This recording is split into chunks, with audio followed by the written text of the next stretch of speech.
I'm pretty sure that the majority of iPhone users worry about the battery, but there are a lot of common misperceptions out there, and in today's video, I'm gonna share 5 myths about the iPhone's battery. But before we get started, don't forget to give me a thumbs up and subscribe to the channel if you haven't already. This video is sponsored by SetApp, an incredible cross-platform suite which gives you access to over 200 iOS and macOS applications without any additional cost. You only need to pay for your subscription and choose the apps that you would like to use.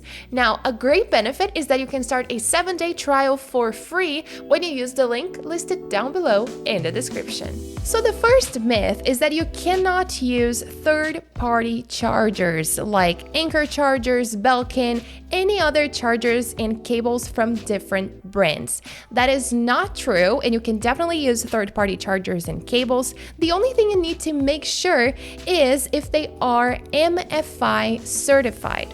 The MFI certification stands for Made for iPhone, iPod, iPad, and it is a program that producers of accessories, let's say Anker for example, go through to have their hardware approved by Apple. So if a charger and a cable that you're purchasing from a different brand has something saying that it is MFI certified, this means that you can use it on your iPhone. People usually say you should only use Apple cables and chargers because they are definitely certified, so you don't have to worry about this. But as I've mentioned before, the only thing you have to worry is if they are MFI certified. So make sure you look for this, MFI. Anker, Belkin, and tons of other brands are certified, and I've included the links for my favorite chargers down below in the description if you're interested.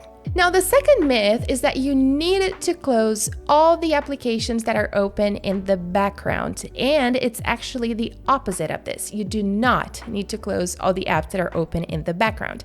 If you end up closing it, what happens is that when you reopen this application, your iPhone is going to reinitiate the app, and this uses more battery. So, did you see what happened here on Instagram? I'm gonna close it again. And whenever I open it, it takes a while to load. So this actually uses more battery. I know that many of you guys actually like to close all of your applications and are used to doing this, but you actually do not need to do that. The third myth is that you should not leave your iPhone charging overnight, but this is not an issue at all. iOS is designed to recognize when your iPhone reaches 100% and then it stops charging. Whenever your iPhone falls to 99%, because it stays on standby mode, and whenever it falls to 99%, it will charge back up.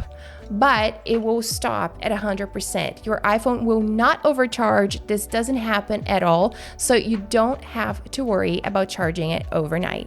Now, another common myth is that wireless charging is bad for the iPhone because it makes the iPhone warmer. But actually, this is not an issue at all. It is normal for the iPhone to get warmer when wireless charging.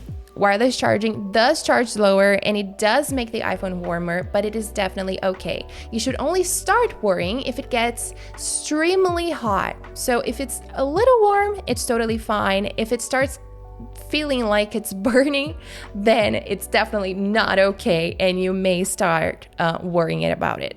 And last but not least, the final misperception is that you should use low power mode all the time. And you do not need to use low power mode all the time. This isn't really good or really bad for your iPhone, but you will lose performance because low power mode reduces a few functions on your iPhone exactly to lower the battery consumption. So a few functions you will not have. For example, your email is not going to be fetching in the background. If you set your iPhone to stay on forever, for example, so the display, if you want your display to never turn off, and you turn on low power mode, your display will turn off after 30 seconds, I think. So a few functions are going to be changed and a few functions are going to be stopped completely. So what Apple says is that when low power mode is on, your iPhone will last longer because you need to charge it. Apple says that when low power mode is on, your iPhone will last longer before you need to charge it, but some features might take longer to update or complete.